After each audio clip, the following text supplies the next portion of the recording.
Guys, bali pang 6 weeks na ngayon na trabaho. Ayan guys, 6 weeks na patrabaho natin. Bali halos kompleto na. May bakal na lahat ng mga beam niya. Ang susunod naglalagay na tayo ng forma para sa beam.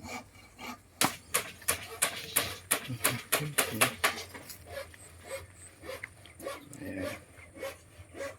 So guys, dito tayo sa taas ngayon at kapapasok lang natin sa pang 7 linggo ng pagtatrabaho. Ang natapos natin ngayong